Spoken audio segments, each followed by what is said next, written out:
మావోయిస్టులు సంచలన ప్రకటన చేశారు. శాంతి చర్చలకు సిద్ధమని వెల్లడించారు. ఛత్తీస్గఢ్, ఒరిస్సా, మధ్యప్రదేశ్, తెలంగాణ రాష్ట్రాల్లో, జార్ఖండ్, మహారాష్ట్ర రాష్ట్రాల్లో కూడా కాల్పులు నిలిపేయాలని లేఖ రాశారు. తాము కూడా కాల్పుల విరమణకు పాటిస్తామని వెల్లడించారు. కేంద్ర రాష్ట్ర ప్రభుత్వాల శాంతి చర్చలకు సిద్ధమని ప్రకటించారు. కేంద్ర కమిటీ అధికార ప్రతినిధి అభయ్ పేరుతో ఈ లేఖ విడుదలైంది. ఇప్పటికే ఆపరేషన్ కగార్ పేరుతో భద్రతా బలగాల ఆపరేషన్ కొనసాగిస్తున్నాయి. ప్రతి ఎన్కౌంటర్లో కూడా మావోయిస్టులు హతమవుతూ ఉన్నారు. మొన్న మనం చూసాం, తెలంగాణ రాష్ట్రానికి సంబంధించినటువంటి మహిళా నేతగా అనేక సేవలు అందించినటువంటి మావోయిస్టు పార్టీ మద్దతుదారులుగా ఉన్నటువంటి రేణుక దారుణంగా ఎన్కౌంటర్ చేశారు. ఆ ఘటన పైన చాలా మావోయిస్టు సంఘాలు కూడా, మావోయిస్టు మద్దతుదారులు కూడా తీవ్ర అసంతృప్తి వ్యక్తం చేశారు. వారంతా కూడా పెద్ద ఎత్తున మండిపడ్డారు కూడా. సో తాజాగా మొదటి నుంచి వినిపిస్తున్నది ఒకటే మాట, ఇరు పక్షాల మధ్య కాల్పులు కొనసాగుతున్నాయి కాబట్టి పెద్ద ఎత్తున ఆందోళన కలిగిస్తోంది. సో మేము కాల్పుల విరమణకు సిద్ధంగా ఉన్నాం, మీరు కూడా కాల్పులు విరమించండి, శాంతి చర్చలకు సిద్ధంగా ఉన్నామని చెప్పి మావోయిస్టు నుంచి లేఖ రావడంతో కొంత ఆసక్తి రేపుతోంది. మరి శాంతి చర్చలపైన కేంద్ర రాష్ట్ర ప్రభుత్వాలు ఎలా రియాక్ట్ అవుతాయో చూడాలి. దీనిపై మరిన్ని అప్డేట్స్ ఉదయం అందిస్తారు. ఉదయ్, వరుస ఎన్కౌంటర్లు జనవరి 1, 2025 నుంచి మొదలుకుంటే ఈ రోజు వరకు 2 ఏప్రిల్ 2025 వరకు కూడా సుమారుగా ఇప్పటికే కొన్ని వందల సంఖ్యలో, 100కు పైగా సెంచరీ దాటేసింది, మావోయిస్టులు హతమయ్యారు. ఈ నేపథ్యంలో ఒకసారిగా మావోయిస్టు ఆలోచన చేస్తున్నారనుకోవాలా. మొన్నటికి మనం చూసాం, కొత్తగూడెం ఆ ప్రాంతాల పరిసర ప్రాంతాల్లో కూడా సుమారుగా 90 మంది మావోయిస్టులు, అటు మహారాష్ట్రలో కూడా చాలామంది మావోయిస్టులు ప్రభుత్వంతో చర్చలు జరిపి వాళ్ళు జనజీవన సమంతిలోకి వచ్చేసారు, మావోయిజాన్ని వదిలేశారు. ఇక్కడ తెలంగాణలో కూడా కొంతమంది ఇప్పటికే మావోయిజాన్ని వదిలేశారు. సో వీరంతా కూడా అడవి బాట నుంచి బయటకు వస్తున్నారు. కానీ ఇంకా చాలామంది రావాల్సిన అవసరం ఉందనేటువంటి ఒక డిస్కషన్, ఒక సెన్సేషన్ అయితే ప్రభుత్వంలో కనబడుతోంది. అయితే ప్రాణాలు కోల్పోతున్నాం అనేటువంటి ఆ భయంలోనే మావోయిస్టులు లేఖ రాశారనుకోవాలా?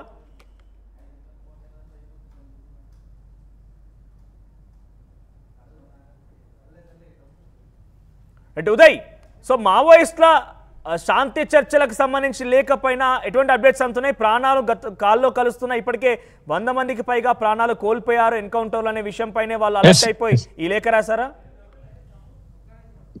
Yes Manoj, operation Prahar, operation Kagar పతాక స్థాయికి చేరుతున్న తరుణంలో సిపిఐ మావోయిస్టు పార్టీ ఒక సంచలనమైనటువంటి లేఖను విడుదల చేసింది. అధికార ప్రతినిధి అభయ్ పేరిట సిపిఐ మావోయిస్టు పార్టీ నుంచి ఒక సీరియస్ గా ఒక లేఖ అయితే ప్రస్తుతం మీడియా అయితే అందిందని చెప్పుకోవాలి. ప్రస్తుతం అభయ్ పేట ఈ లేఖ విడుదలైంది. ఈ లేఖలో కాల్పుల విరమణకు తాము సిద్ధమంటూ కూడా సిపిఐ మావోయిస్టు పార్టీ సంచలనమైనటువంటి ప్రకటన చేసింది. ఎందుకంటే మధ్య భారతంలో జరుగుతున్నటువంటి మారణ హోమం పట్ల అటు దేశవ్యాప్తంగా విస్తృతమైనటువంటి చర్చ జరుగుతుంది. ఇప్పటికే సిపిఐ మావోయిస్టు పార్టీకి చాలా తీవ్రమైనటువంటి నష్టం వాటిల్లింది. కేంద్ర కమిటీ సభ్యులు కూడా ఇటీవల అనేక ఎన్కౌంటర్ ఆపరేషన్ లో ఆ పార్టీ కోల్పోతుంది. సుమారు 15 నెలల్లో 400 మందికి పైగా కార్యకర్తలను కావచ్చు, శ్రేణులను, పిఎల్జీఏ సభ్యులను ఆ పార్టీ కోల్పోయినట్లు ఇటీవల విడుదల చేసినటువంటి లేఖలో అయితే మావోయిస్టు పార్టీ చాలా స్పష్టంగా పేర్కొంది. అయితే ఒక శాంతి చర్చలను ఏర్పాటు చేయాల్సినటువంటి సమయం ఆసనమైనట్టు కూడా సిపిఐ మావోయిస్టు పార్టీ అభిప్రాయపడుతున్నట్లు ఆ లేఖలో స్పష్టంగా ఒక అభిప్రాయం అయితే వ్యక్తమవుతుంది. గతంలో ఎన్నడూ లేని విధంగా ఇటువంటి లేఖను సిపిఐ మావోయిస్టు పార్టీ విడుదల చేయడం వెనుక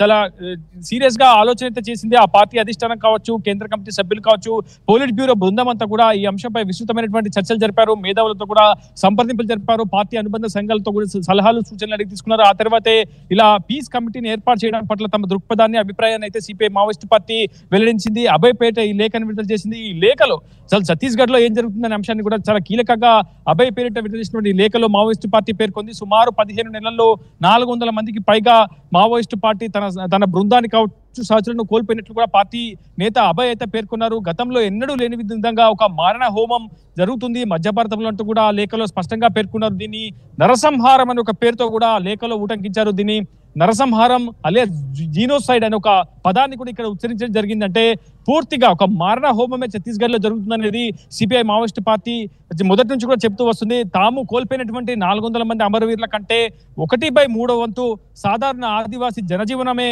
ఈ మారణ హోమంలో మృత్యువాత పట్టిందంటూ కూడా మావోయిస్టు పార్టీ సంచలనంగా లేఖలో అయితే పేర్కొన్నటువంటి పరిస్థితి కనిపిస్తుంది. గతంలో కాల్పుల విరమణకు తాము సంసిద్ధమంటూ కూడా గతంలో ఛత్తీస్గఢ్ ప్రభుత్వంతో ఒప్పందం కుదుర్చుకున్నాం. పూర్తి స్థాయిలో ఆ లేఖలకు ప్రతిస్పందించాం. అక్కడ ఉన్నటువంటి హోంశాఖ మంత్రి విజయ్ శర్మ కావచ్చు, ఉప ముఖ్యమంత్రి విజయ్ శర్మ కూడా గతంలో పూర్తిగా కాల్పుల విరమణకు మావోయిస్టులు ఒక ప్రతిపాదనకు సిద్ధం కావాలంటే కూడా గతంలో ఇచ్చినటువంటి ప్రతిపాదనకు తాము ప్రతిస్పందించాం, తాము సిద్ధమే అని చెప్పాం. కానీ కొన్ని అంశాలను ఛత్తీస్గఢ్ ప్రభుత్వం దృష్టికి తీసుకెళ్లే ప్రయత్నం చేశాం.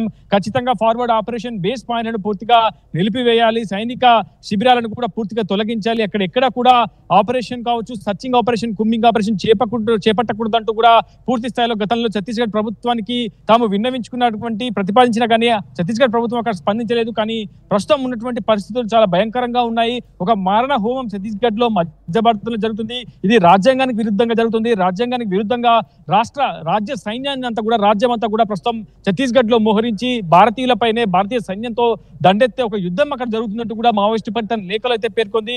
కేవలం అంటే పూర్తిగా పెట్టుబడిదారులకు కావచ్చు, పూర్తిగా విదేశీ కార్పొరేట్ వ్యవస్థల కోసమే ప్రస్తుతం ఉన్నటువంటి మావోయిస్టు ప్రభావిత ప్రాంతాల్లో ఉన్నటువంటి ప్రభుత్వాలు పనిచేస్తున్నాయి. ఉన్నటువంటి మా లేఖలో ఏదైనా డిమాండ్స్ ఉన్నాయా? అంటే ఏ డిమాండ్స్ పైన ప్రధానంగా చర్చించాలనుకుంటున్నాం అనే విషయం పైన మన అందులో పేర్కొన్నారా? లేఖలో ఉందా? స్పష్టంగా వాళ్ళు శాంతి చర్చలకు తాము సిద్ధము, కాల్పుల విరమణకు కూడా తాము సిద్ధమనే ఒక అభిప్రాయాన్ని అయితే వ్యక్తం చేశారు. ఇది చాలా కీలకమైనటువంటి అంశంగా పరిగణించాల్సి ఉంటుంది. ఎందుకంటే 2026 మార్చి 31 కల్లా దేశంలో అంతర్గత శక్తులను లేకుండా తుడిచిపెట్టి వేస్తామని చెప్పి ఇప్పటికే కేంద్ర హోంమంత్రి అమిత్ షాతో పాటు కేంద్ర ప్రభుత్వం స్పష్టంగా తన విధానాలకు ముందుకు తీసుకెళ్లే ప్రయత్నం చేస్తుంది. ప్రతి 3 నెలలకు ఒకసారి కేంద్ర హోంమంత్రి అమిత్ షా కూడా మావోయిస్టు ప్రభావిత ప్రాంతాలపై రివ్యూ కూడా నిర్వహిస్తున్నారు. అక్కడ యాంటీ నక్సల్స్ ఆపరేషన్స్ ఏ విధంగా జరుగుతున్న అంశంపై ఎప్పటికప్పుడు ఆరా తీస్తున్నారు. ప్రత్యేకంగా ముఖ్యమంత్రులతో కూడా ఇటీవల కేంద్ర హోంమంత్రి అమిత్ షా కూడా భేటీ అయ్యారు. ఖచ్చితంగా 2026 మార్చి 30 కల్లా మావోయిస్టులను తుడిచిపెట్టి వేస్తామని చెప్పి కూడా మొదటి నుంచి కూడా కేంద్ర ప్రభుత్వం చెప్తుంది. ఈ నేపథ్యంలో అక్కడ ఆపరేషన్స్ పతాక స్థాయికి చేరుతున్నాయని చెప్పుకోవాలి. ప్రతి వారంలో సుమారు 30 మందికి పైగా మావోయిస్టులను ఆ పార్టీ కోల్పోతుంది. PLGA దళాలను కూడా విస్తృతంగా కోల్పోతుంది.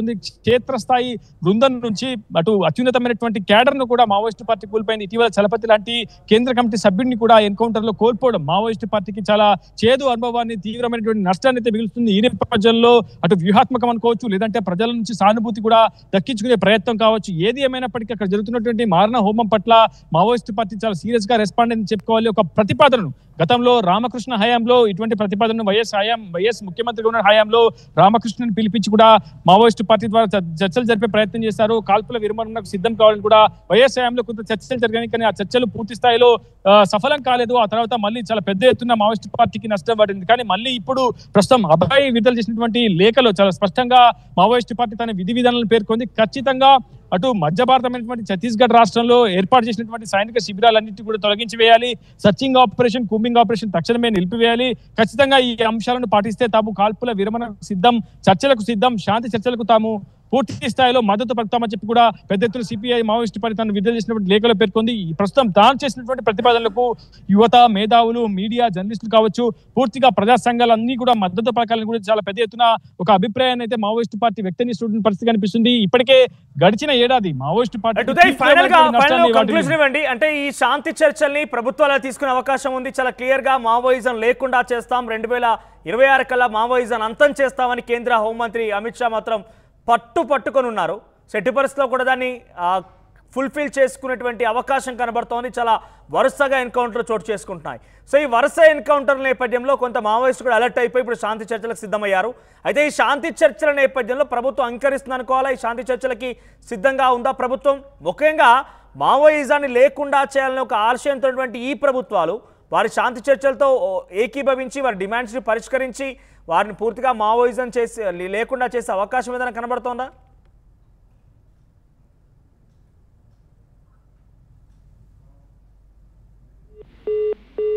రైట్ ఉదయ్. ఓవరాల్గా మావోయిస్ట్ నేత అభయ్ పేరుతో ఒక లేఖ విడుదలైంది. శాంతి చర్చలకు సిద్ధంగా ఉన్నాం, కాల్పుల విరమణకు సిద్ధంగా ఉన్నాం, మీరు కూడా కాల్పులు విరమించండి, కేంద్ర రాష్ట్ర ప్రభుత్వాలతో శాంతి చర్చలకు మేము సిద్ధంగా ఉన్నామంటూ లేఖ విడుదలైంది. మరి శాంతి చర్చల్ని కేంద్ర రాష్ట్ర ప్రభుత్వాలు ఎలా తీసుకుంటాయో చూడాలి. మరిన్ని అప్డేట్స్ మా ప్రతినిధి ఆదిలాబాద్ నుంచి రవినాయక్ అందిస్తారు. రవినాయక్, సో ఈ లేఖ సంచలనంగా మారింది. ఇప్పుడు శాంతి చర్చలకు సిద్ధంగా ఉన్నామంటూ లేఖలో పొందుపరిచారు. సో శాంతి చర్చలకి ఏ మేర వాళ్ళ కోరికని ఇటు కేంద్ర రాష్ట్ర ప్రభుత్వం ఎలా తీసుకోవచ్చు? మనోజ్, ఈ ఏదైతే లేఖ రిలీజ్ చేసిందో ఈ లేఖ ఒక రకంగా బిగ్ బ్రేకింగ్ అండ్ సంచలనం అని చెప్పుకోవచ్చు. అయితే వాస్తవికాలు ఒకసారి పూర్తిగా పరిశీలన చేస్తే మావోయిస్టు పార్టీ ఇప్పుడున్న పరిస్థితి ఏంటి, అంతకుముందున్న పరిస్థితి ఏంటి, ఏ రాష్ట్రాల్లో మావోయిస్టు పార్టీ విస్తరించింది, ఈ అంశంలో చాలా క్షుణ్ణంగా ఆలోచించిన తర్వాతనే ఈ లేఖ రిలీజ్ చేసినట్టు మనం ఒకసారి చూస్తే తెలిసింది. మనకున్న సమాచారం కూడా పక్కాగా అంటే 2024 హైదరాబాద్ లో మార్చిలో దీనికి సంబంధించి రౌండ్ టేబుల్ సమావేశం జరిగింది. ఈ రౌండ్ టేబుల్ సమావేశంలో ప్రధానమైన కొంతమంది పాల్గొన్నారు. ఎవరైతే హక్కులకు సంబంధించిన నేతలు కావచ్చు, తెలంగాణ నుంచి, ఛత్తీస్గఢ్ నుంచి, అదే విధంగా పలు రాష్ట్రాల నుంచి కొంతమంది పాల్గొన్న పరిస్థితి. దాంట్లో ఛత్తీస్గఢ్ నుంచి పాల్గొన్న ప్రధానమైన నేత, హక్కుల నేత, సీనియర్ అడ్వకేట్ బేలా భాటియాతో మొదలుకొని మన దగ్గర వరవర్రావు, అదే విధంగా పాణి, ఇట్లా కొంతమంది హక్కులకు సంబంధించిన ప్రధాన నేతలు అంటే ప్రాణితో పాటు చంద్రశేఖర్, ఇలా పలువురు రౌండ్ టేబుల్ సమావేశంలో పాల్గొన్నారు. ఈ రౌండ్ టేబుల్ సమావేశంలో ప్రధాన చర్చ జరిగింది. ఆ చర్చ ఏంటి? మావోయిస్టు పార్టీ చర్చలకు, శాంతి చర్చలకు సిద్ధం కావాలని మొదటి ప్రతిపాదన చేశారు. ఈ మొదటి ప్రతిపాదన చేసిన అనంతరం మావోయిస్టు పార్టీ ఇప్పటి వరకు స్పందించలేదు. అయితే ఈ రోజు లేఖ రిలీజ్ చేసింది. లేఖలో ప్రధాన అంశాలు కొంత చెప్పే ప్రయత్నం చేసింది. దాని గురించి ఆర్టీవీ ఎక్స్క్లూజివ్ గా కొన్ని విషయాలు చెప్పే ప్రయత్నం చేద్దాం. అయితే గతంలో మార్చి 2024లో ప్రధానంగా అంటే 2024లో ఉప ముఖ్యమంత్రి, అదేవిధంగా హోంమంత్రి విజయ్ శర్మ కొన్ని ప్రకటనలు చేశారు. మావోయిస్టు పార్టీ ఛత్తీస్గఢ్ రాష్ట్రంలో చర్చలకు సిద్ధం కావాలి, మీ వాస్తవికాలు, మీ డిమాండ్స్ ఏమున్నాయో చర్చల ద్వారా మనం పరిష్కరించుకుందాం, కలిసి మాట్లాడదాం, దీనిపై చర్చలకు మీరు సిద్ధం కావాలని చెప్పగానే దీనికి సంబంధించిన అంశంలో Maoist party Dandakaranya special zonal committee Vikalp పేరుతో తను చర్చలకు మేము సిద్ధం, కానీ చర్చలకు సిద్ధమయ్యే ముందు కొన్ని ప్రతిపాదనలు చేస్తున్నాం, అది మీరు ఒప్పుకోవాలని చెప్పిన పరిస్థితి. దాంట్లో ప్రధానమైన కొన్ని అంశాలు, ఆ అంశాలు ఏంటి? ఏదైతే ఆ మధ్య భారతంలో ఇటీవల కాలంలో పెట్టిన కొత్త క్యాంపులు ఏదైనాయో అది ఎత్తివేయాలి, క్యాంపులు ఏర్పాటు చేసిన వారు ఆ క్యాంపుల్లోనే ఉండి బయటికి వెళ్లకుండా చూసుకోవాలి, దాని అనంతరం చర్చలకు మేము సిద్ధమవుతామని మావోయిస్టు పార్టీ కూడా గతంలో 2024లో ప్రకటించిన పరిస్థితి. అనంతరం మళ్ళీ ఆ మావోయిస్టు పార్టీ చెప్పిన తర్వాత ఇప్పటి వరకు ఎక్కడ కూడా మళ్ళీ ప్రభుత్వం తరఫున ఎటువంటి రిప్లై రాలేదని ఈ లేఖలో ప్రధానంగా వివరించే ప్రయత్నం చేశారు. ఈ లేఖలో ప్రధాన అంశాలు కొన్ని చెప్పే ప్రయత్నం చేశారు. కగార్ పేరుతో 1/3% లో చనిపోతుంది ఆదివాసులు, అంటే 1/3 వంతు చనిపోతున్నది ఆదివాసులు. దాంట్లో 25% ఆదివాసీ ప్రజలు చనిపోతే దాదాపుగా 400 మంది పలు దాడుల్లో ఉన్న కమాండోలు చనిపోయారు, గెరిల్లా ఆర్మీ చనిపోయిందని ఈ లేఖలో చెప్పే ప్రయత్నం చేశారు. ఇది ఒక రకంగా జీనోసైడ్, మళ్ళీ చెబుతున్నా, ఇది ఒక రకంగా జీనోసైడ్, నరహింసగా మేము భావిస్తున్నామని పార్టీలో ప్రధానంగా చెప్పిన పరిస్థితి. అయితే ఈ రోజు రిలీజ్ అయిన లేఖలో కొన్ని ప్రధాన అంశాలు కూడా పొందుపరిచే ప్రయత్నం చేశారు. మేము ఏదో భయపడి కాదు, పలు ప్రాంతాల్లో మా పార్టీ బలంగా ఉంది, ఈ అంశం అందరికీ తెలిసిందే.